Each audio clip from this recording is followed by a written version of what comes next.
This is Wake Up with a talk about how the personality develops with the help of the spiral dynamic system.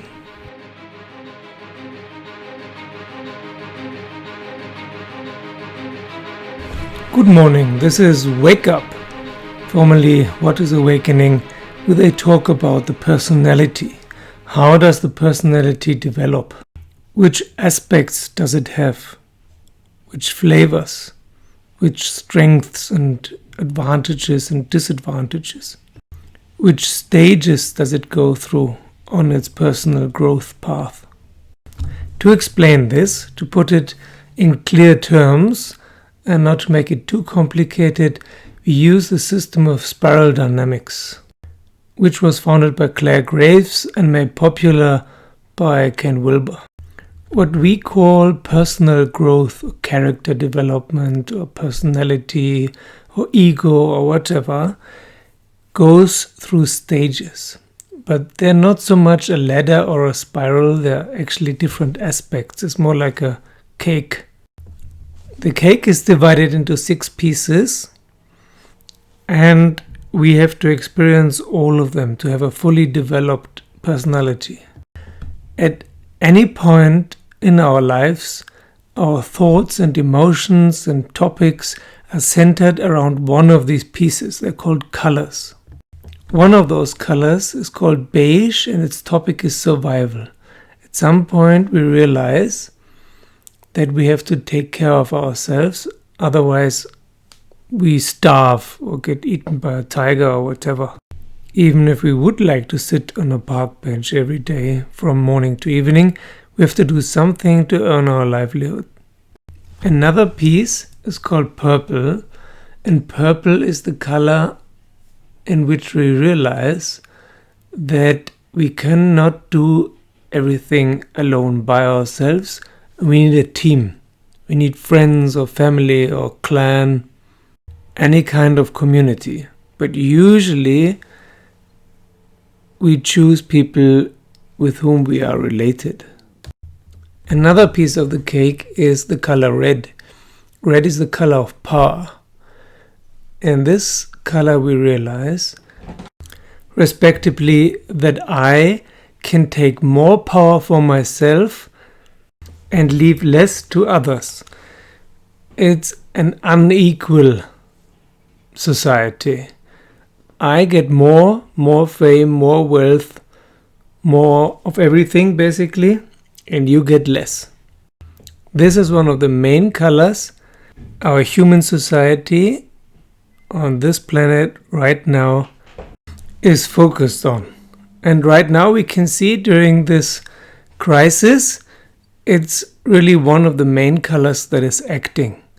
Some people want to have more than others and feel justified in doing so.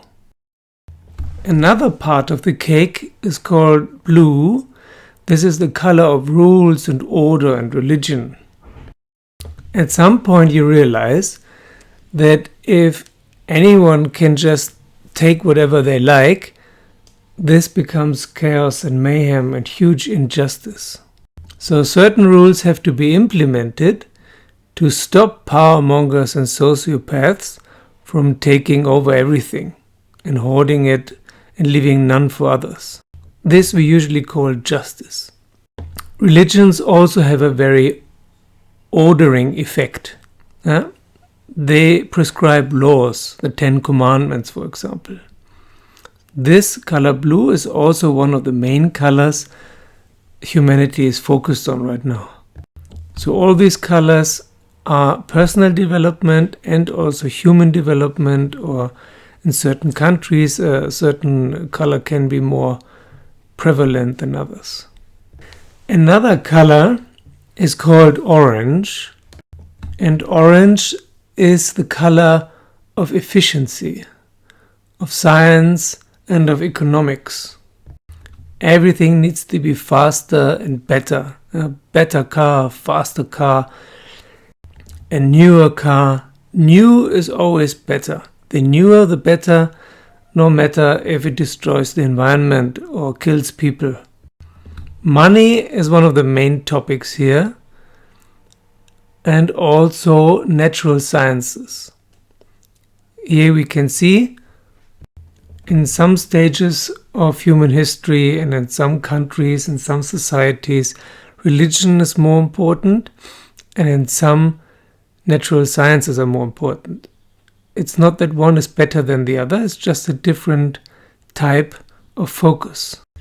Many natural scientists claim that they know what is the correct worldview. Yeah, it's basically a new religion, and they say, but science says this or science doesn't say that. In actual facts, there is no topic all natural scientists agree upon, but the mainstream scientists, who are natural scientists, define science as what they right now think is the right thing. Everything else is discarded as unscientific or nonsense. This is the color orange, and you can see that this is also one color humanity is very focused on right now. They want to explain everything, and they don't mind to change their views every few years and then claim that this is the best view and the only one that is correct. This kind of thinking has a big advantage because you can build machines and so on. Then there's the last piece of cake. It's green, and in green you realize that all this is destructive. Green is basically the green movement, yeah?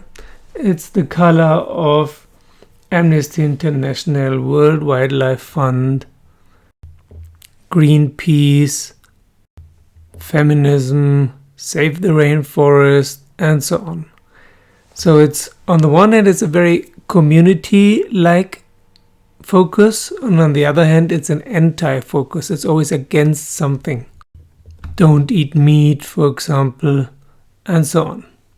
Green is a necessary regulation for all the other colors, so that they don't take too much space in the cake. You need to develop all these 6 colors to have a fully developed personality, which is called a strong ego, a strong personality. But you will still be centered in one of those colors. It's always the same. You have all of them, but one will be your main color. Some of them are very social, some are more antisocial, some of them are more conservative, some of them are more progressive. But you need all of them, and no color is better than another. It's not an ascension. It's not that green is the best color, but it's one of 6 colors and it's necessary.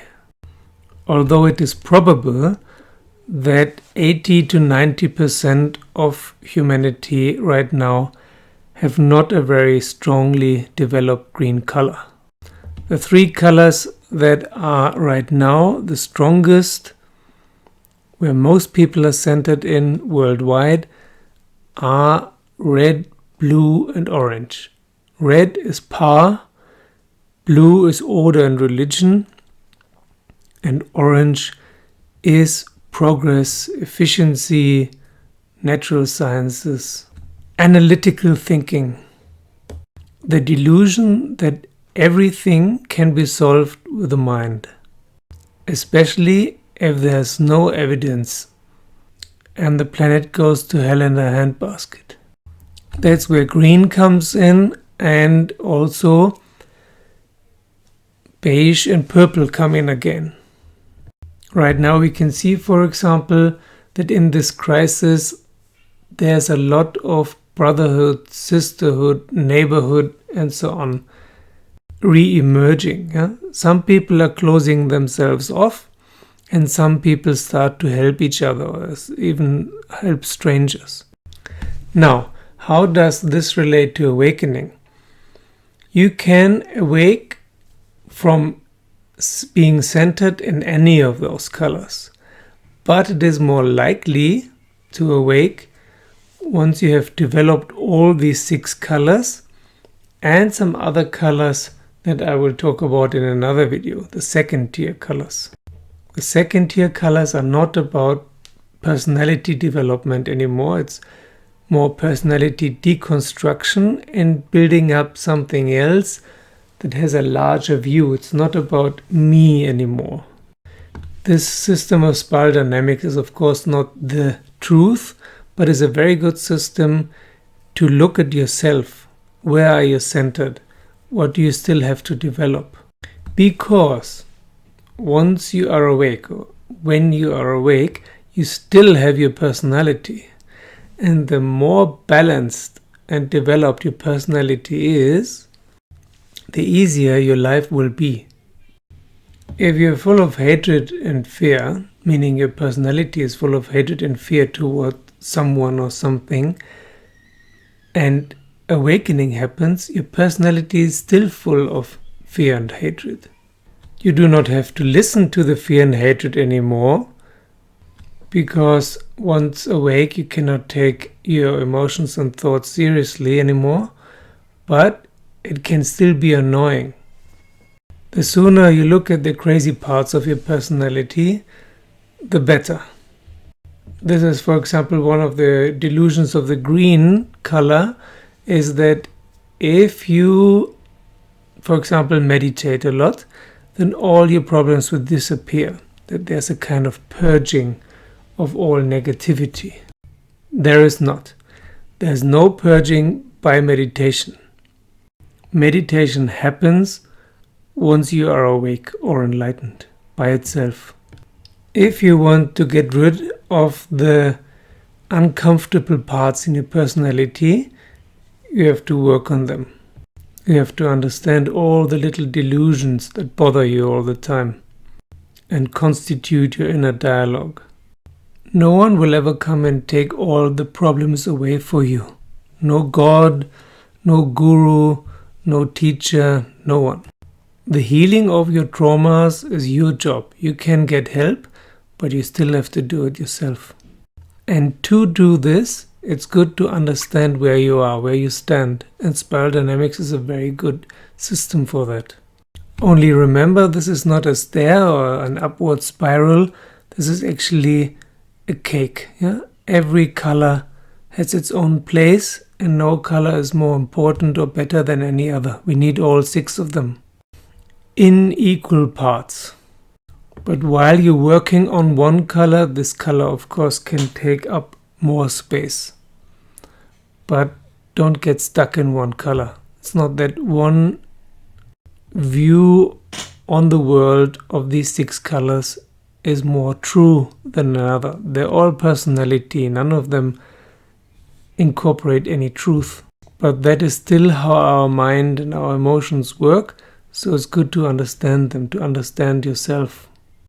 Know thyself. Wake up. Okay, that is it for today. Thank you for subscribing. Thank you for watching.